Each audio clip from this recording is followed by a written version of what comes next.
안녕하세요. 저는 성남에서 살고 있는 30대 중반의 여성입니다. 저도 한때는 결혼을 약속했던 남자친구가 있었습니다. 하지만 수준에 맞지 않아 헤어지게 되었어요.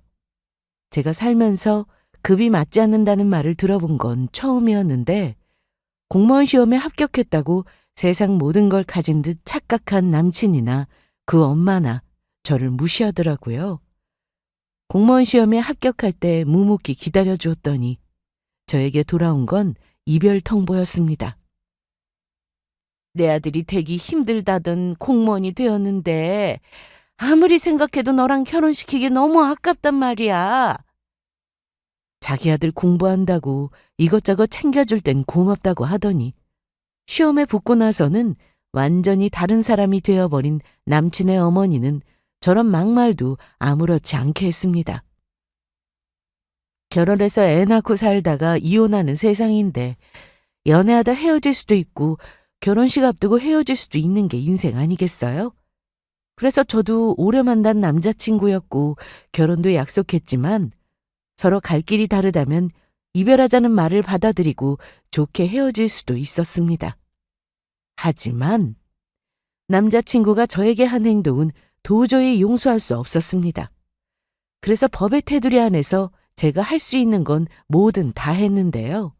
그랬더니 그렇게 조건만 따지던 두 모자는 땅을 치며 후회하게 되었습니다. 제가 남자친구를 알게 된 건 대학생 때였는데 친구의 소개로 만나게 되었습니다. 연애보다는 공부가 우선이었던 저였기에 그냥 친구로 연락을 주고받으며 지냈는데 자주 얼굴을 보고 지내다 보니 이성의 감정이 생기더라고요. 그래서 저희는 서로 공부도 열심히 하고 잘 만났습니다. 학교가 달라서 매일 만나지는 못했지만 수업이 없거나 일찍 끝나는 날에는 남자친구가 제가 다니는 학교로 만나러 오는 날이 많았어요. 미안해. 오래 기다렸지? 아니야. 책 보다 보니까 시간 금방 가더라. 오늘도 교수님이 늦게까지 안 끝내주신 거야? 그 교수님 알지? 아주 잘 알지. 아, 배고파. 우리 빨리 밥 먹으러 가자. 내가 여기서 갈 만한 곳 몇 군데 알아봤는데 봐봐. 오, 좋은데? 파스타 먹을까? 자기가 먹고 싶은 곳으로 가자. 수업이 좀 늦게 끝나도 불만 없이 저를 기다려줬고 뭐든 저에게 맞춰주는 그런 사람이었습니다. 식당을 가서 메뉴를 골라도 언제나 제 위주였고 만날 때도 제 스케줄에 맞추려고 하더라고요. 사실 남자친구를 처음 봤을 때 확 끌리거나 하지 않아서 몇 번 연락하다가 말 줄 알았어요. 하지만 만나면 만날수록 저에게 참 잘했고 같이 공부도 하면서 정도 많이 들었습니다. 저희 집에 몇 번 놀러 온 적도 있어서 부모님도 제 남자친구의 존재를 알고 계셨습니다. 얼마 뒤 남친은 군대를 가게 되었는데 저는 공부하면서 남자친구의 군대도 기다렸습니다.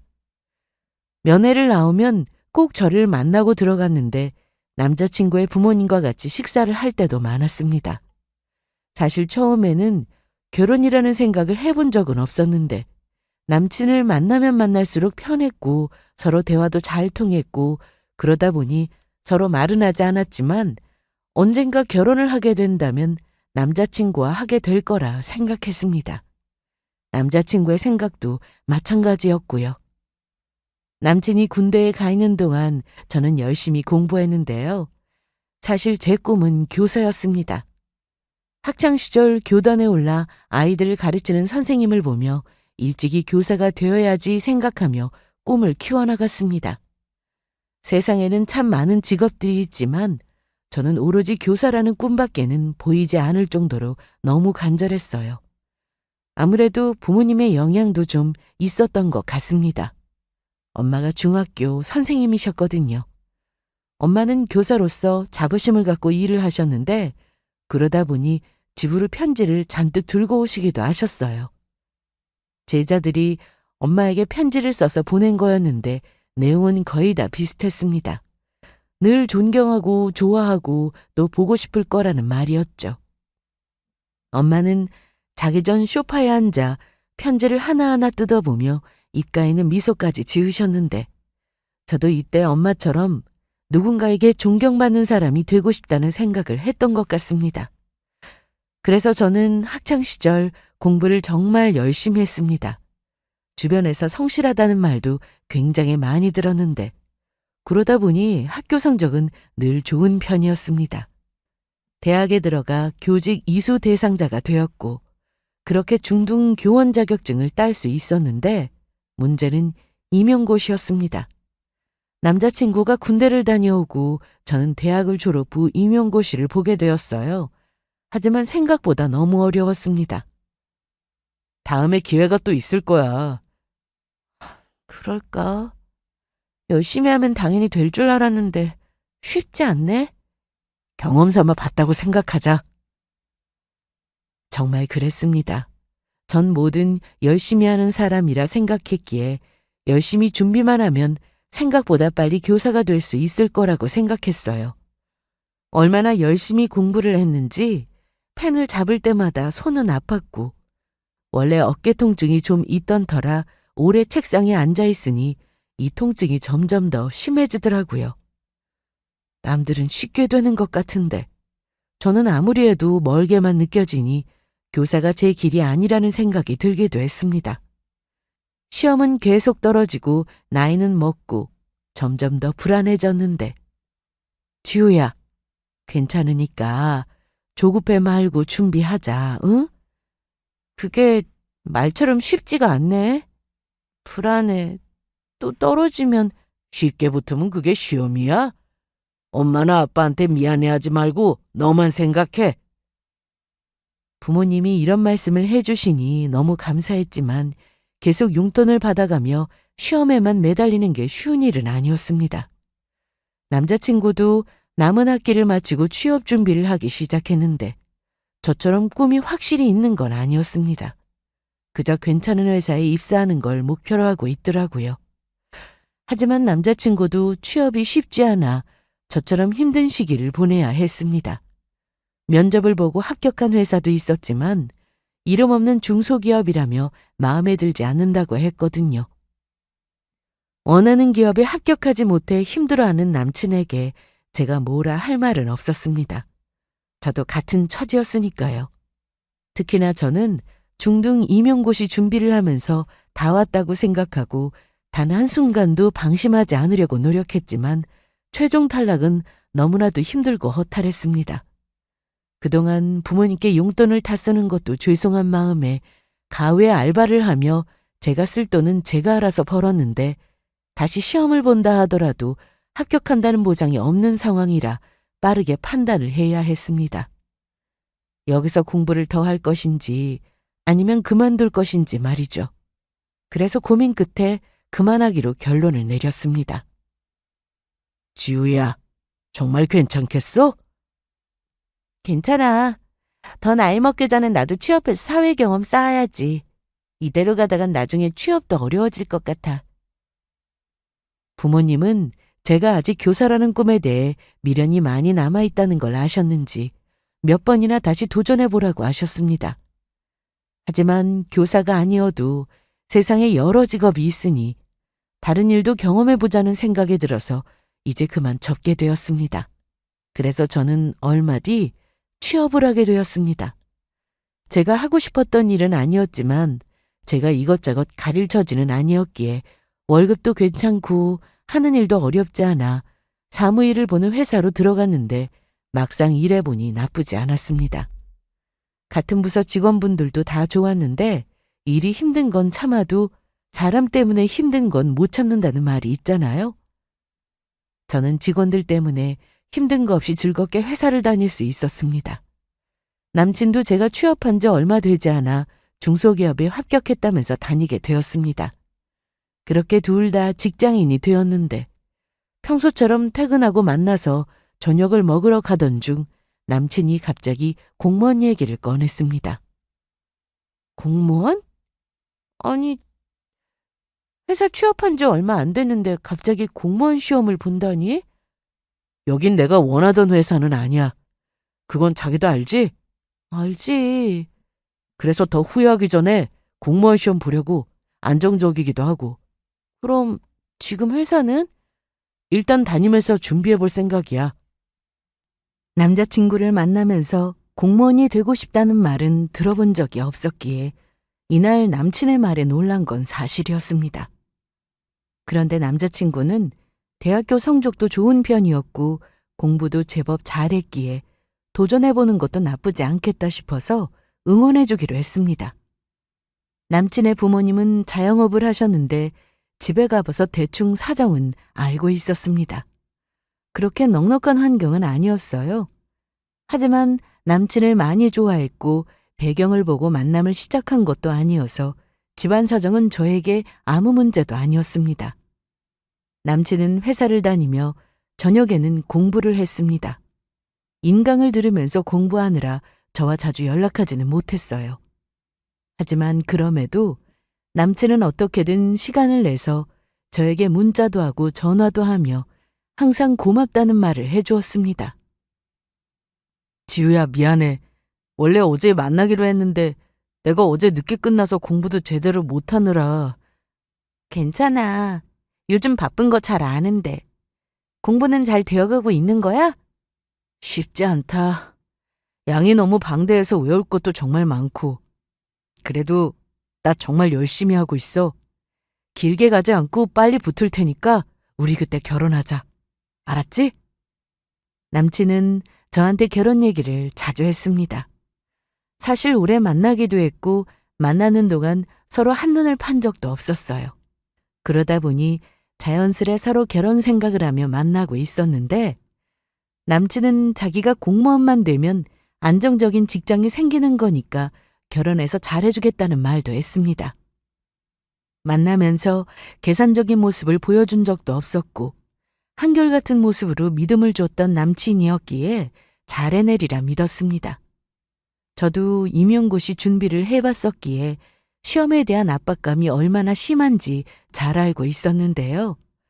그래서 남친이 종종 짜증을 내더라도 이해했습니다. 여보세요? 자기야. 아, 왜? 왜 짜증을 내? 아니, 이제 막 집중해서 책 보고 있던 중이었는데 전화를 하면 어떡하냐? 아니, 자기가 아까 전화했길래 부재중 보고 전화한 건데. 그거 잘못 누른 거야. 아, 그랬어? 미안. 아니야. 별것도 아닌데 내가 왜 이러지? 공부하느라 많이 힘들지? 힘들지. 보통 일이 아니다. 그래도 자기 목소리 들으니까 힘나네. 방금 짜증내서 미안해. 아니야, 그럴 수도 있지. 나도 자기가 공부할 시간인 거 알면서 전화해서 아차 싶었어. 그래도 바로바로 사과도 하고 자기가 일하랴 공부하랴 너무 힘들어서 그렇다며 이해해달라고 했습니다. 사실 남친의 집안은 그리 넉넉한 환경은 아니었기 때문에 남친이 공부에만 집중해야 할 시기였는데도 회사를 계속 다니고 있었는데요. 늦게까지 공부를 하다 자느라 회사에 지각하는 날도 많고 근무 중에 졸기도 하면서 회사에서 평이 별로 좋지 않았던 모양입니다. 그러다 보니 남친도 고민 끝에 회사를 그만두고 공무원 시험 준비에만 집중하기로 했습니다. 공시생 남친을 두니 제가 해줄 거라고는 맛있는 음식을 사주거나 커피를 배달시켜주는 정도였어요.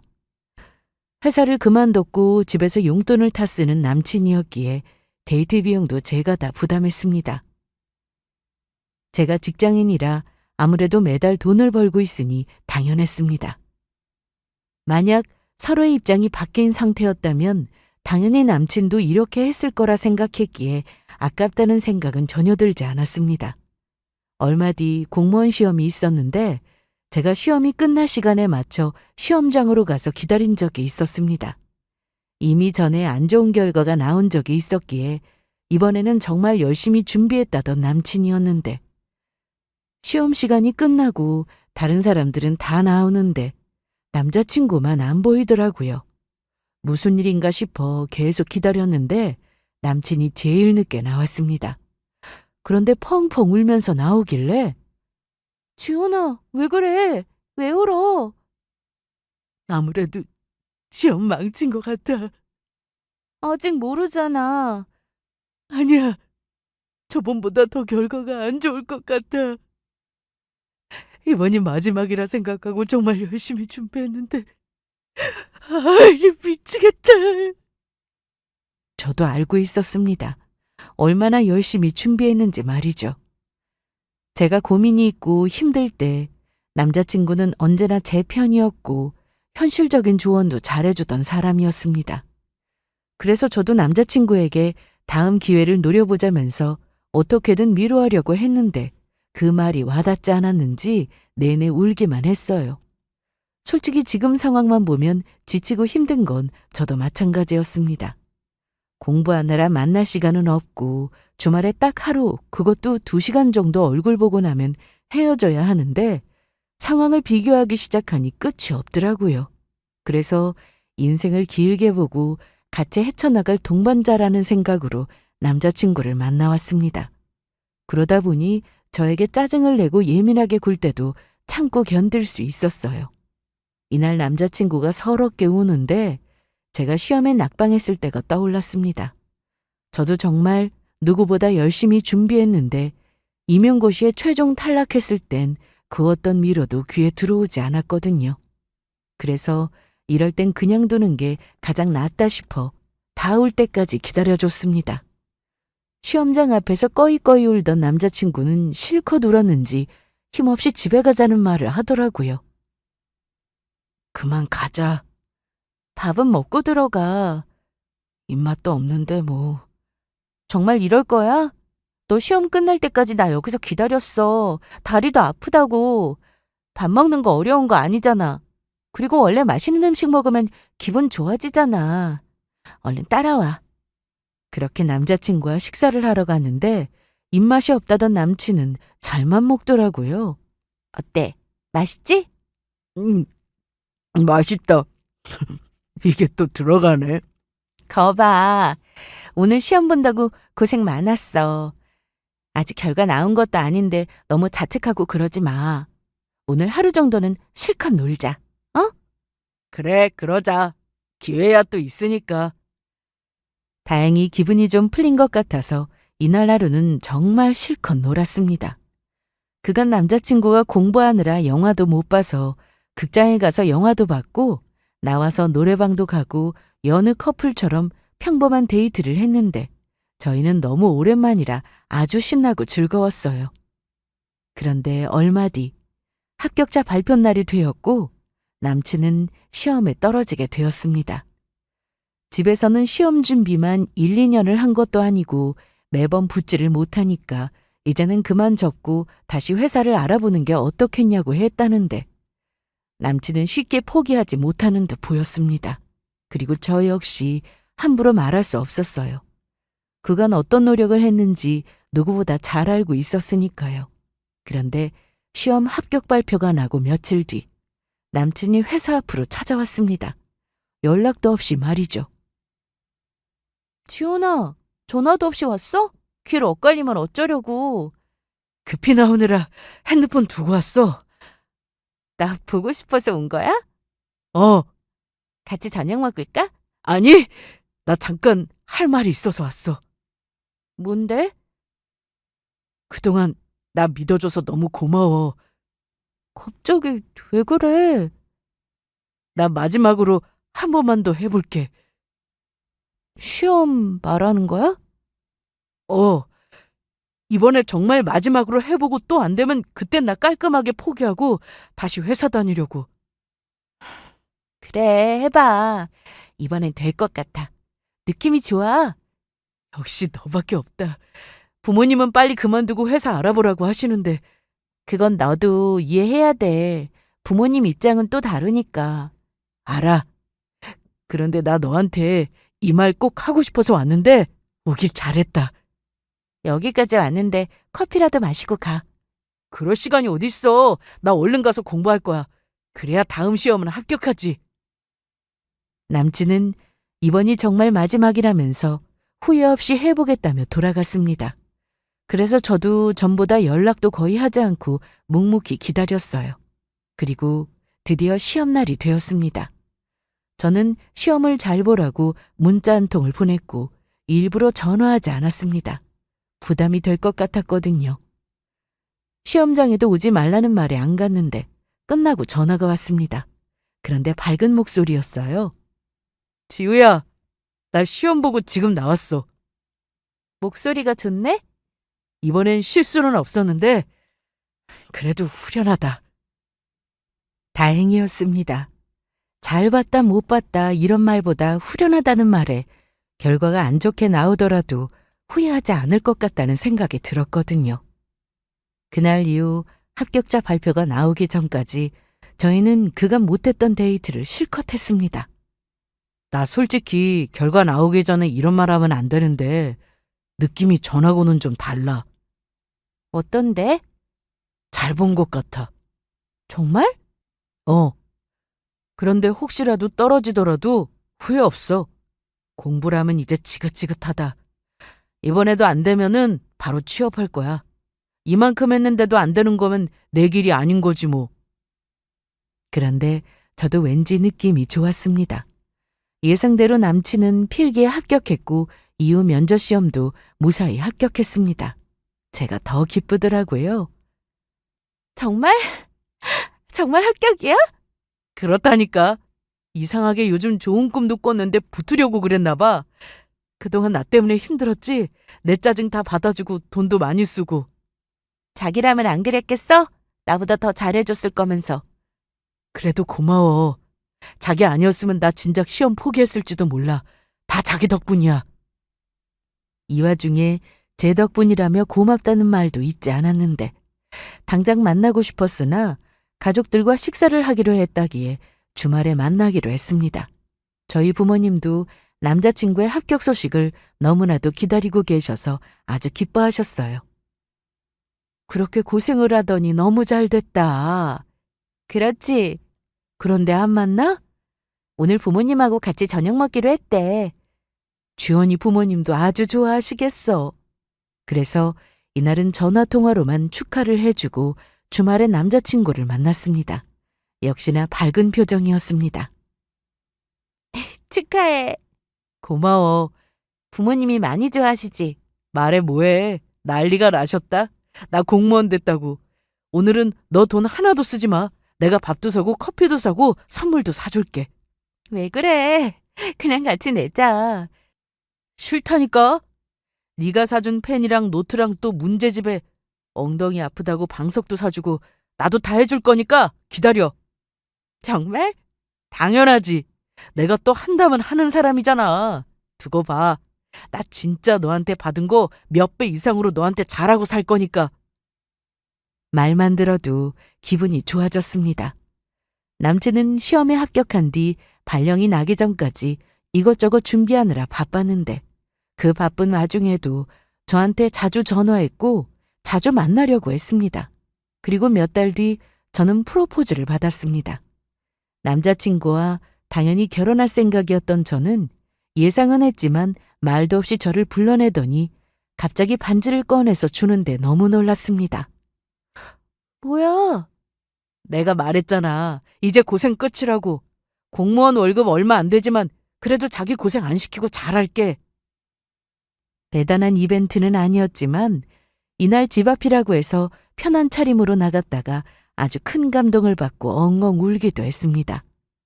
내가 이럴 줄 알았으면 좀 예쁘게 하고 나오는 건데. 자기는 아무거나 입어도 예뻐. 그렇게 결혼 얘기를 입에 달고 살았던 남친은 빨리 상견례부터 하자며 날짜를 잡았고 양가 인사도 드렸습니다. 그래서 이제 결혼식 준비를 하면 되겠다고 생각했는데 남친이 저 몰래 선을 보러 다닌다는 것을 알게 되었습니다. 처음에는 제 눈을 의심했습니다. 많고 많은 카페 중에 하필 제가 이날 친구와 만나기로 했던 곳에서 남친이 어떤 여자를 만나고 있더라고요. 지우야, 저기. 나도 봤어. 아니, 네 남친 지금 뭐 하는 거야? 딱 봐도 선보는 분위기인데? 잠깐만, 전화 좀 해볼게. 그래서 저는 남친에게 전화를 걸었는데 저인 걸 알고는 그냥 끊더라고요. 너무 기가 막혔습니다. 뭐냐? 어이없다. 나가자. 그냥 나가려고? 내가 가서 욕이라도 해줄까? 아니야, 일단 가자. 사실 어떤 자리인지 정확히 모르는 상황이라 가서 따져 묻는 것도 이상했고 일단 연락을 기다려보기로 했어요. 그런데 그날 저녁 늦게 남친에게 전화가 왔는데 저에게 거짓말을 했습니다. 미안해, 지우야. 아까 전화 많이 했더라. 오늘 바빴어? 오랜만에 친구들 만났어. 친구 누구? 그게 저번에 자기도 봤지? 건우라고. 건우랑 또 승우 이렇게 만났는데 얘기하느라 전화가 온지도 몰랐네. 그랬구나. 며칠 뒤 저는 남자친구를 만났는데 어딘가 좀 이상한 느낌이 들었습니다. 뭔가 저와 거리를 두려고 하는 것 같았어요. 그래서 며칠 전 남친을 봤다고 얘기를 꺼냈는데 그게 엄마 친구 딸인데 공무원 시험 준비를 한다면서 내가 합격했으니까 뭐 도움이 될 만한 거 말해주라고 해서 만난 거였어. 그런 거였어. 그래. 그날 나 봤으면 인사하지 그랬어. 딱 봐도 거짓말이었어요. 남자친구를 만난 게 하루 이틀도 아닌데 얼굴 표정만 봐도 무슨 생각을 하는지 저는 다 알 수 있었습니다. 그런데 남친은 상견례까지 했는데 결혼 준비에 대한 얘기는 통하지도 않고 바쁘다며 만나지도 않았습니다. 저도 일이 있어 남친이 만나자고 할 때 못 만난 적이 많아 이해했는데 사람이 촉이라는 게 무시 못하더라고요. 남친을 만나서 얼굴을 보면 저와 결혼할 마음이 없어 보였습니다. 나 잠깐 핸드폰 좀. 왜? 검색할 게 있는데 나 폰을 차에 두고 내렸어. 여기. 그리고 잠깐 화장실에 간 사이 저는 문자 내역을 살폈습니다. 그런데 제가 그날 본 것 말고도 그동안 남친은 선을 참 많이도 보러 다녔더라고요. 다 남친의 어머니가 주선한 만남이었습니다. 남친의 어머니와 주고받은 문자에는 장소와 시간이 있었는데 상대는 공무원 아니면 전문직 여성이었어요. 남친이 자리로 오고 핸드폰을 급히 내려놨는데 남친은 저를 보며 아무렇지 않게 거짓말을 했습니다. 저는 문자에서 돌아오는 토요일에 선을 보러 간다는 걸 보고는 그날 만나자고 해봤습니다. 이번 주 토요일에 영화 보러 갈래? 영화?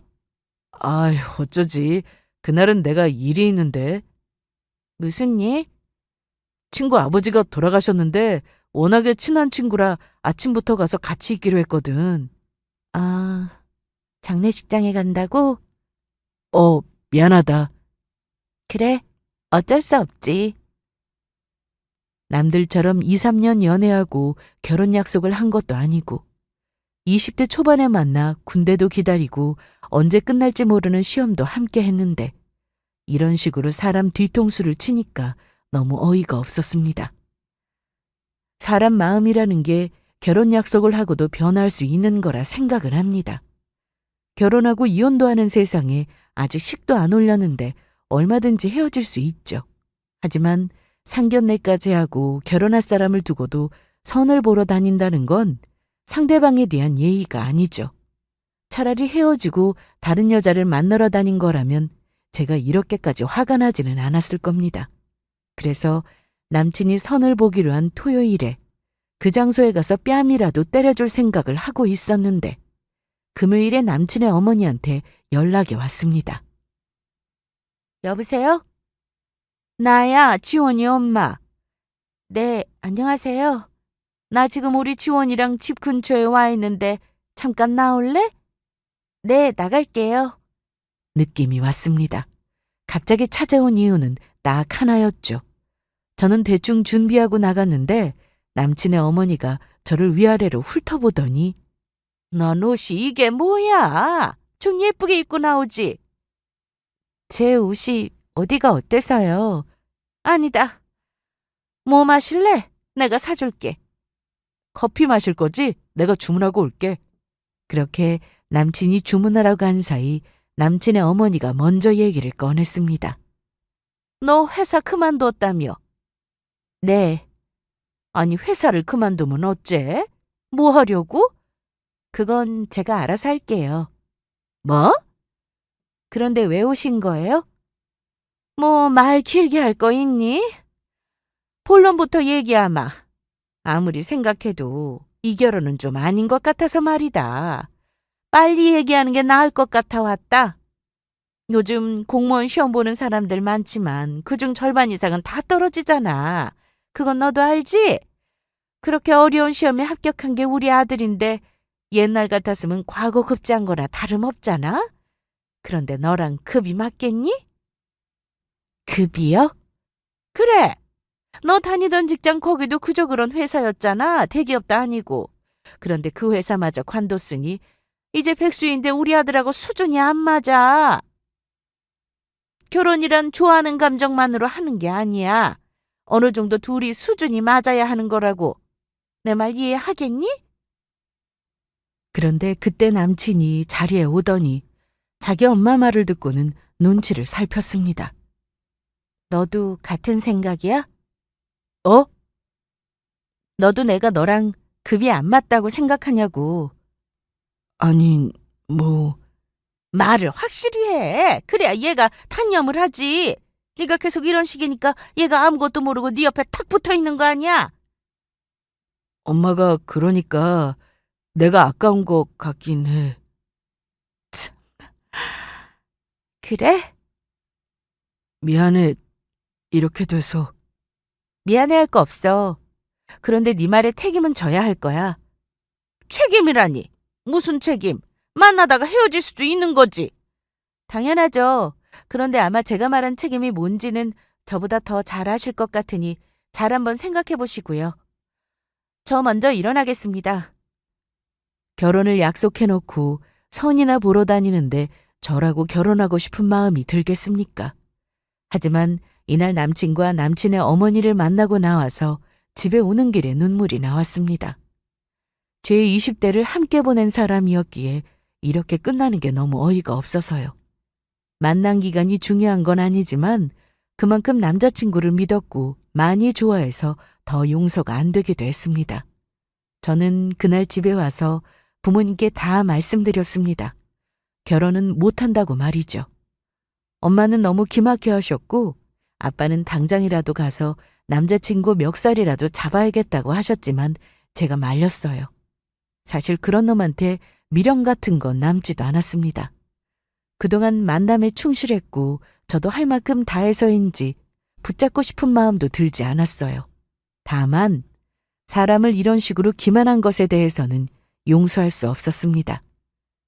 이건 저뿐 아니라 저희 부모님도 무시하는 거나 다름없다고 생각했기에 결국 저는 남자친구를 상대로 손해배상 청구 소송을 하기로 했습니다.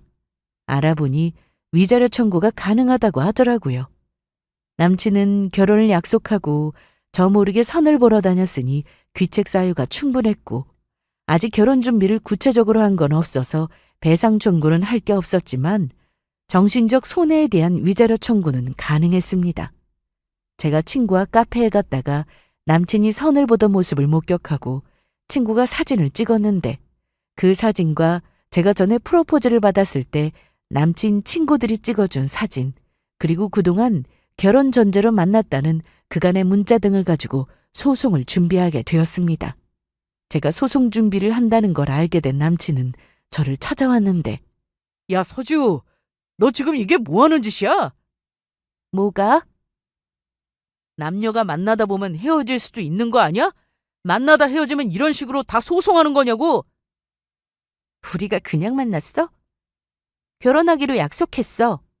상견례하고 양가 부모님까지 다 인사했는데 단순히 연애하다 헤어진 걸로 생각하는 거야? 아무리 그래도 이건 아니지. 내 친구 중에도 결혼했다가 서로 성격 안 맞아서 합의하에 이혼했다더라. 이런 식으로 소송 걸고 그러지 않았다고? 말 그대로 성격 차이였나 보네. 그런데 우린 아니잖아? 솔직히 나 힘들었어. 뭐가? 너 만나면서 네 성격 맞춰주기 힘들었다고. 그거 다 참아가면서 너 만난 거야. 몰랐지? 그런 사람이 너 공무원 시험 볼 때 기다려달라고 그렇게 애원했던 거야? 성격도 안 맞는데 진작 헤어지자고 하지. 나한테 왜 그런 말을 했어?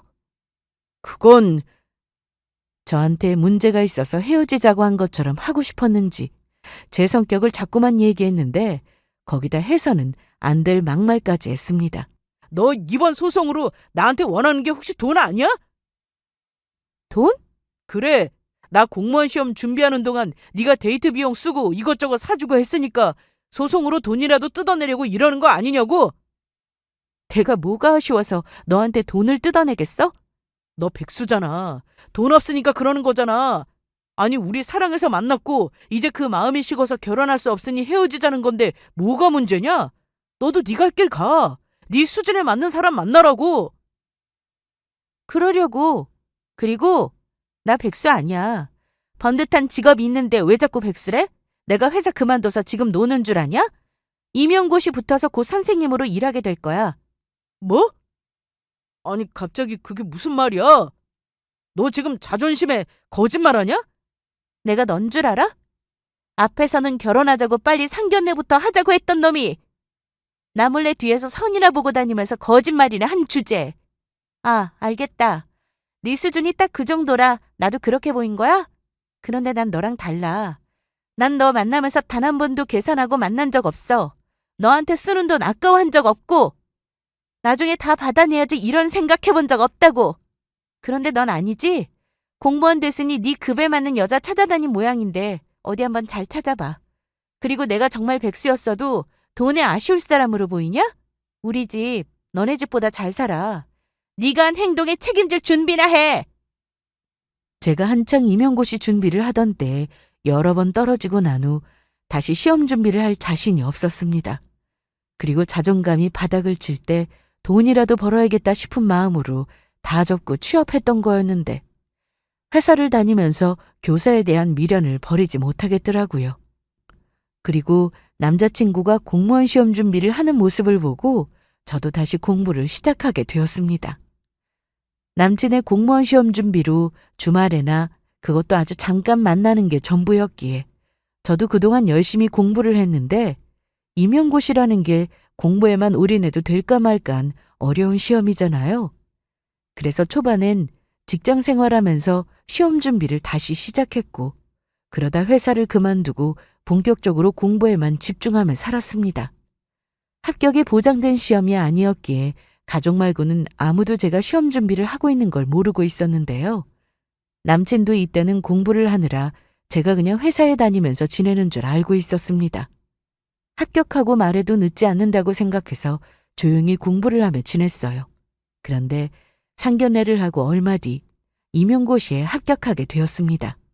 그래서 남친에게 이 기쁜 소식을 말하려고 했는데 그 시기에 남친이 저 몰래 선을 보러 다니는 걸 알게 돼서 아무 말도 못했던 겁니다. 남친은 제 말을 끝까지 믿지 않았는데요. 거짓말하지 마. 그렇게 떨어져 놓고 이번에 합격했다고? 믿기 싫으면 믿지 마. 저는 예정대로 소송을 시작했고 처음 해보는 소송이라 어려운 부분도 많았지만 친한 친구들을 통해 변호사를 소개받아 충분한 상담 후 진행하게 되었습니다. 그런데 소송이 진행되는 동안 제 친한 친구들한테 전화가 많이 왔습니다. 지우야, 너 걔랑 헤어진 거 맞지? 그건 왜? 아니, 엊그제 나한테 전화가 왔는데 갑자기 너 임용고시 붙은 거 맞냐고 묻더라. 너한테까지 전화했어? 왜 또 누구한테 전화했는데? 지은이랑 민지한테도 전화해서 물어봤다고 하더라. 그래서 또 전화 오면 받지 말라고 했어. 너도 그 자식한테 전화나 문자 오면 받지 말고 그냥 무시해. 번호도 지워버리고. 그래, 알았어. 제가 정말 시험에 합격했는지 그걸 확인하려고 제 친한 친구들한테 전화를 했더라고요. 너무 찌질했습니다. 제가 한 말대로 제 성격에 문제가 있어서 그동안 헤어지고 싶다는 놈이 제가 시험에 붙었는지 아닌지 그게 왜 중요할까요? 자기가 보기엔 제가 회사도 그만둬서 백수이고 본인은 공무원이 되었으니 수준 차이가 난다고 생각했을 텐데 알고 보니 저도 곧 교사로 일하게 된다는 걸 알고는 그냥 헤어지기엔 아쉬웠나 봅니다. 법대로 하니 전 남친은 결국 저에게 위자료를 줘야 하는 상황이 되었는데요. 제 친구 중 번호를 아는 친구들한테 싹 다 전화해서 제가 정말 시험에 붙은 게 맞는지 확인한 전 남친은 저를 다시 한번 찾아왔습니다. 뭐야? 왜 또 왔어? 너 정말이더라? 뭐가? 시험 붙은 거 말이야. 그래서? 아니, 그래서라니. 그럼 진작에 말을 했어야지. 애초에 너도 시험 준비 다시 시작했을 때 나한테 말했어야 하는 거 아니야? 나 몰래 시험 보고 합격하면 혹시 나랑 헤어지려고 그런 거야? 그래서 나 몰래 준비한 거 아니냐고? 마음대로 생각해. 너 어떻게 이래? 정신 좀 차려. 그 말은 내가 해야지. 임용고시 떨어지고 내가 힘들어할 때 너 나한테 뭐라고 했었어? 길이 아닐 수도 있다고 그러지 않았어? 그 말에 나도 그런 줄 알았어. 그런데 회사 다녀보니 알겠더라. 나는 아직도 교사를 꿈꾸고 있고 포기하기엔 미련도 많이 남았다는 걸. 그런데 네가 공무원 시험 준비 때문에 매일 짜증에 나한테 예민하게 굴 때면 난 네 눈치 보느라 연락도 잘 못했어. 그런데 너한테 이런 얘기를 하라고? 거기다 붙을지 안 붙을지 알 수도 없는데 합격하고 말하고 싶었어. 당당하게. 그럼 합격하고 왜 바로 말하지 않았어? 내가 그날 너한테 말하려고 만나자고 했던 거 기억 안 나니? 그날? 그래, 바로 그날이야. 네가 전부터 친구들 만나기로 한 날이어서 안 된다고 했던 그날. 그래서 나 친구랑 커피 마시러 카페에 갔는데 네가 어떤 여자랑 선을 보고 있더라고. 아, 그건... 됐어. 또 엄마 핑계 대려고? 엄마가 보라고 해서 넌 시키는 대로 한 거라고 그러려고? 지우야, 정말이야. 엄마가 선 보라고 해서 본 것뿐이야. 내가 원한 게 아니라고. 난 정말 공무원 시험 붙으면 너랑 제일 먼저 결혼하려고 했어. 그래서 상견례부터 하자고 한 거 너도 알잖아. 그런데 결국 이렇게 됐잖아. 네 입으로 나보다 네가 더 아깝다고도 했고. 그건 진심 아니었어. 엄마가 그렇게 말하라. 이제 보니 마마보이였구나. 이렇게 엄마 말을 잘 듣는 아들인지 몰랐네. 이날 전 남친은 왜 미리 말하지 않았냐면서 다시 잘해보자고 했습니다. 아무리 선을 보고 다른 여자를 만나봐도 저만한 사람은 없다는 헛소리까지 했고요. 소송 그만해. 우리 얼마든지 다시 해볼 수 있잖아. 우리가 그동안 만난 세월이 얼마냐? 그걸 아는 인간이 그런 짓을 해? 결혼하자고 해놓고 뒤에서는 딴 여자 만나고? 후회하고 있어. 그래, 후회되겠지. 참, 이거 받아. 저는 프로포즈 때 받은 반지를 전 남친 앞에 던졌습니다. 내가 정신적으로 충격을 좀 많이 받아서 위자료가 적진 않을 거야. 그러니까 이 반지라도 팔아서 보태보든가 해. 지우야, 왜 그러냐? 너 원래 이런 애 아니었잖아. 정 많고 마음 약한 애면서 나한테 왜 이렇게 모질게 굴어? 나 지금 정 많고 마음도 약해. 그런데 너 같은 인간 말종 앞에서까지 내가 그런 사람이 되어야 해? 너 같은 인간하고 결혼하면 또 나 몰래 더 조건 좋은 여자 만나서 바람 피울 텐데 내가 미쳤다고 너랑 다시 만나냐? 꿈 깨! 그날 이후 전 남친은 미친 사람처럼 저에게 연락을 해왔습니다. 그래서 저는 바로 차단했어요.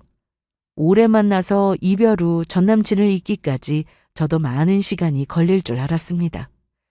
힘들 것 같았고요. 하지만 생각보다는 아니었어요. 그만큼 제가 전 남친을 만나면서 최선을 다했기 때문이겠죠? 보통 임용고시를 붙고 나서 대기가 좀 있다고 들었는데 저는 생각보다 빨리 발령을 받았습니다. 그리고 꿈에 그리던 교사가 되었어요. 제가 얼마나 원하던 일인지 부모님도 제 친구들도 너무나도 잘 알고 있었기에 축하 전화도 정말 많이 받았습니다. 그런데 제가 교사가 되어 한참 적응하느라 바쁘게 지내고 있던 어느 날 어떻게 알았는지 학교 앞에서 전 남친의 엄마를 만났습니다. 모른 척 지나가려고 했는데 주변에서 다 들릴 정도로 크게 제 이름을 부르는 통에 결국 마주하게 되었습니다. 여긴 무슨 일로 오셨어요? 잘 지냈니? 네, 보다시피 잘 지내고 있습니다. 좋아 보이는구나. 내가 이렇게 온 건 지난 일에 대해서 사과하고 싶어서 왔어. 난 네가 시험 때문에 회사 그만둔 것도 모르고 우리 아들이 공무원 시험에 합격해서 그만둔 줄 알았지 뭐냐? 그 얘기를 지금 왜 하시는 건데요? 그런 쓸데없는 얘기 하실 거면 그만 가보겠습니다. 지우야. 미안해. 내가 다 잘못했다. 우리 아들하고 다시 잘해볼 생각 없어? 선 보러 간 건 내가 정말 억지로 시켜서 우리 지원이가 보러 다닌 거야. 걔 성격 알잖아. 너밖에 모르던 거. 그만 가보겠습니다. 제가 다 무시하고 고개를 돌리고 가려는데 갑자기 시모가 그 자리에 주저앉더니 부탁하마. 내가 오죽하면 너한테 이렇게까지 하겠어. 너 설마 그 사이에 누구 생긴 건 아니지? 저기요, 아줌마. 제가 누굴 만나든 이제 상관할 바 아니잖아요? 그리고 벌써 잊으신 거예요? 뭘? 저한테 분명 그러셨죠? 그쪽 아들하고 저하고 결혼시키기 너무 아깝다고, 급이 안 맞는다면서요. 급 맞는 여자 찾아보세요. 저도 생각해보니 제가 아줌마 아들을 만나기엔 제가 너무 아까워서 말이에요. 그렇게 할 말을 하고 집으로 왔는데 속이 다 후련했습니다. 저는 소송에서 전 남친에게 위자료를 받게 되었는데 그렇게 다 끝났다고 생각했어요. 하지만 전 남친은 몇 번이나 더 저를 찾아왔습니다. 어느 날 집에 왔더니 전 남친이 현관 앞에 서 있더라고요. 지우야, 너 미쳤냐? 아니, 나 제정신이야. 왜 내 전화 안 받았어? 우리 다시 만나자, 어? 그만해. 너 이거 범죄야. 사람 괴롭히는 거 범죄라고, 스토킹! 우리 결혼 약속까지 했는데 무슨 범죄라는 거야. 나 아직도 너 사랑해. 그거 알지? 이날 전 남친은 아빠의 손에 끌려 한 대 맞고 돌아갔는데 그날 이후 저한테 지겹도록 연락하고 만나달라고 하고 만나주지 않으면 가만 안 둔다고 협박성 문자를 보내기도 했습니다. 제가 번호를 차단했더니 발신자 표시 제한으로 전화를 걸어서 받을 때까지 하더라고요. 하루는 60번 이상 전화가 오기도 했습니다. 거기다 집 앞에 와서 초인종을 누르고 편지나 꽃 등을 두고 가기도 했는데 점점 무서워져서 결국 고소를 하게 되었습니다. 그 결과 전 남친은 지속적이고 반복적인 스토킹 범죄에 해당된다고 판단되어 벌금형이 나오게 되었습니다. 거기다 노역장 유치는 물론 스토킹 치료 프로그램 이수 명령까지 내려졌죠. 그날 이후 전 남친을 동네에서 본 적은 없습니다. 그런데 얼마 뒤 들리는 얘기로는 공무원이 되고 난 후 적응을 못해서 다른 회사에 가려고 취업 준비를 다시 하고 있다고 하더라고요. 구급 공무원에 합격해서 장원급제 수준이라고 아주 좋아하던 전 남친의 엄마 표정이 순간 떠올랐는데 꼴 좋다는 생각이 들었습니다. 저는 현재 아주 행복하게 일하고 있습니다. 힘들게 꿈을 이룬 만큼 제 직업에 대한 자부심도 있고 학생들을 가르치며 보람도 느끼고 있어요. 앞으로도 저는 제 일에 감사하는 마음으로 일할 생각입니다. 여러분도 혹시 못 이룬 꿈이 있다면 절대 포기하지 마세요. 포기하지 않는다면 꼭 이뤄질 거라 믿습니다. 그럼 제 사연은 여기서 이만 마치겠습니다. 끝까지 들어주셔서 감사합니다.